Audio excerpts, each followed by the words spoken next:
Shalom semuanya, hari ini kita balik lagi di dalam edisi Truth Lifestyle. Berikutnya kita akan membahas tentang toxic relationship. Apaan sih tuh? Gitu ya. Arti katanya pasti teman-teman udah tahu dong kalau toxic itu adalah racun. Waduh, racun gitu ya. Racun. Nah, saya di sini ada segelas air putih, bening gitu ya. Tenang-tenang, ini bukan buat sulap. Ini mengibaratkan tentang racun. Di dunia ini, iblis itu nggak secara terang-terangan lagi menyediakan racun dalam bentuk seperti ini minum racun gitu. Enggak. Tapi lebih kepada ada banyak cara yang dilakukan oleh iblis untuk merusak relationship atau hubungan-hubungan kita, hubungan-hubungan anak-anak Tuhan yang memang seharusnya dalam kondisi baik-baik saja, tapi mereka atau si iblis-iblis itu mencoba untuk merusaknya dengan toxic relationship tadi. Kenapa? Karena memang itu yang diingini mereka, itu yang diingini si iblis, gitu ya.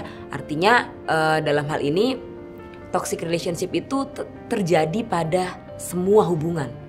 Banyak orang tidak menyadari bahwa toxic relationship itu terjadi pada semua hubungan.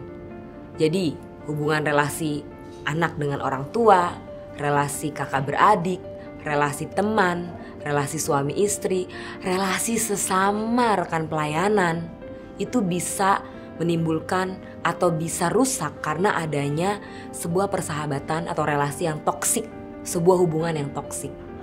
Apa sih ciri-cirinya ketika relasi kamu itu toksik gitu ya? Toksik itu sebenarnya nggak terlalu jauh beda dengan istilah bullying sih gitu ya.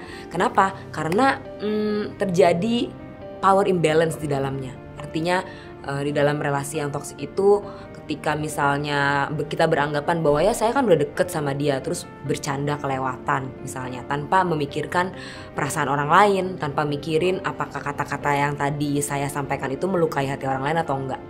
Dianggapannya ya karena udah deket ya udahlah bercanda bagi si orang ini, si A. Tapi tanpa pernah mengkonfirmasi sebenarnya bercandaannya dia itu tuh ngeganggu gak sih? Mengganggu gak sih buat orang lain? Demikian seterusnya, contohan lagi. Istilah yang baru-baru ngetren, pinjem dulu dong 100 gitu ya. Nah itu tuh awalnya mungkin oke deh temen kasih gitu ya, atau mungkin sesama kakak adik ya udah kasih lah gitu.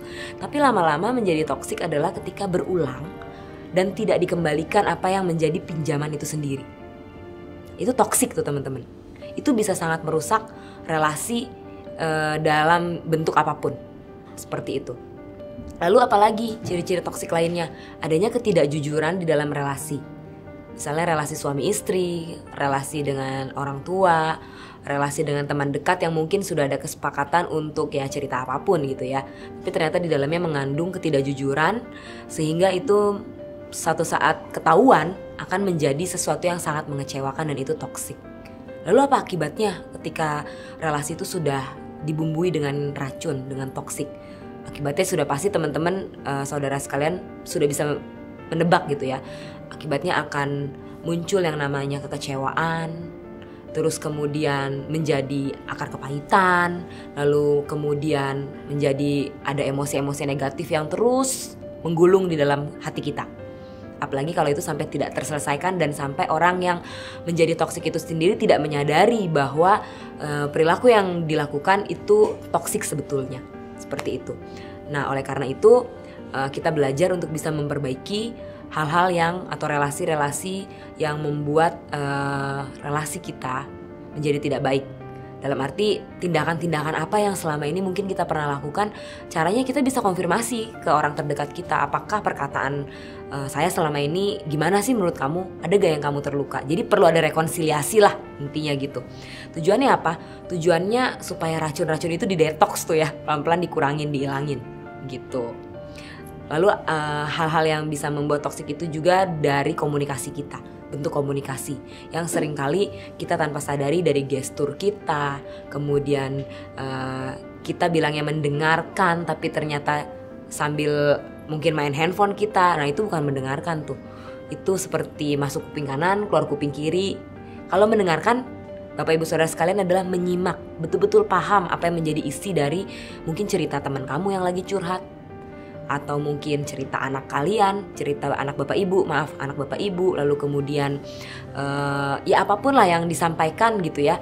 Ketika kita memang betul-betul menyimak, kita akan tahu isinya apa. Seperti itu. Nah, oleh karena itu mari kita sama-sama memperbaiki relasi-relasi kita yang mungkin sedang toksik.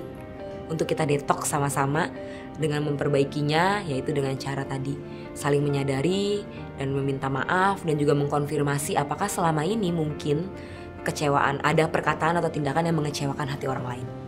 Oke? Selamat berprogres, Tuhan Yesus memberkati. God bless you.